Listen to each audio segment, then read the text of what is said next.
these are my 5 coaching philosophies on defense. The first one is very simple. You want to shade or force to the weak hand of the offensive player. Majority of the players are right-handed. So you want them to go to their weak hand, which is their left. It's as simple as that. You don't want them to be ripping through and dribbling and attacking on the right side. And if they're a lefty, it's the same idea.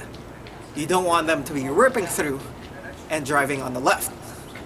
So that's the first one. Very simple, but that's something that we need to go ahead and identify what the strengths of the opponents are. The next one is you want to force the weak side.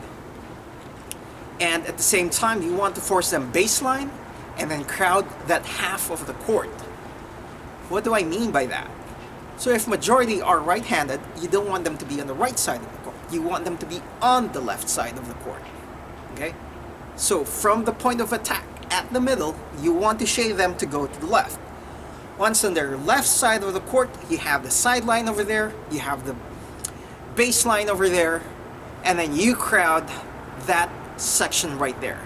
Because if they're attacking from the middle, there's so many options going on everywhere. But if we're letting the sidelines help us defend and shorten the court, then that would be so much better. And let them do all of these cross-court passes, that's completely fine. And then we'll just adjust accordingly. So, that's the second one. The third one is the importance to go ahead and to communicate. To go ahead and talk who's going where, who's boxing out who, and so on and so forth. That's what is important. You need to go ahead and set, as you shorten the court, it is important that you continuously communicate who's cutting who, where, and who's guarding who. The fourth one is obviously you want to get a stop. And if you get a stop, then of course that's a steal, that's a block, that's a turnover. But at the same time, mostly these will be missed shots. And we want to go ahead and make sure that we grab these missed shots in terms of rebounding the ball. So we need to really box out. We need to create the space wherein we will get the higher chance or opportunity to go ahead and grab the rebound and then transmit that to offense. So when you're boxing out, the same thing with setting picks as for my offense philosophy, you want to know the proper angles. That if it's a shot in the corner, most likely it's going to be bouncing off to the opposite side of the corner.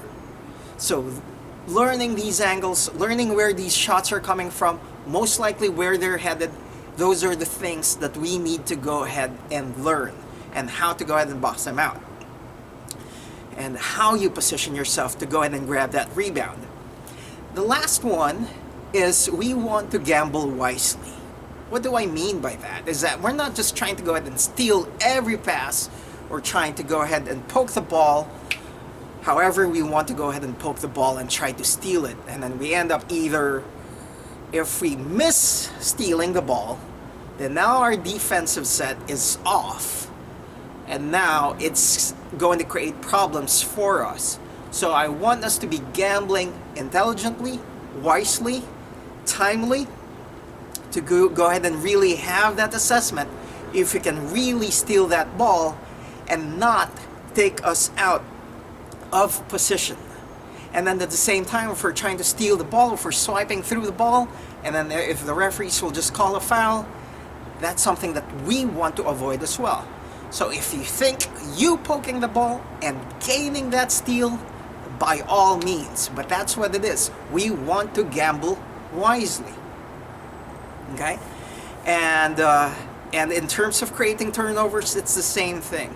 We want to go ahead and really position ourselves to be able to create turnovers, steals, grab the defensive rebound, or how we can go ahead and maintain the possession.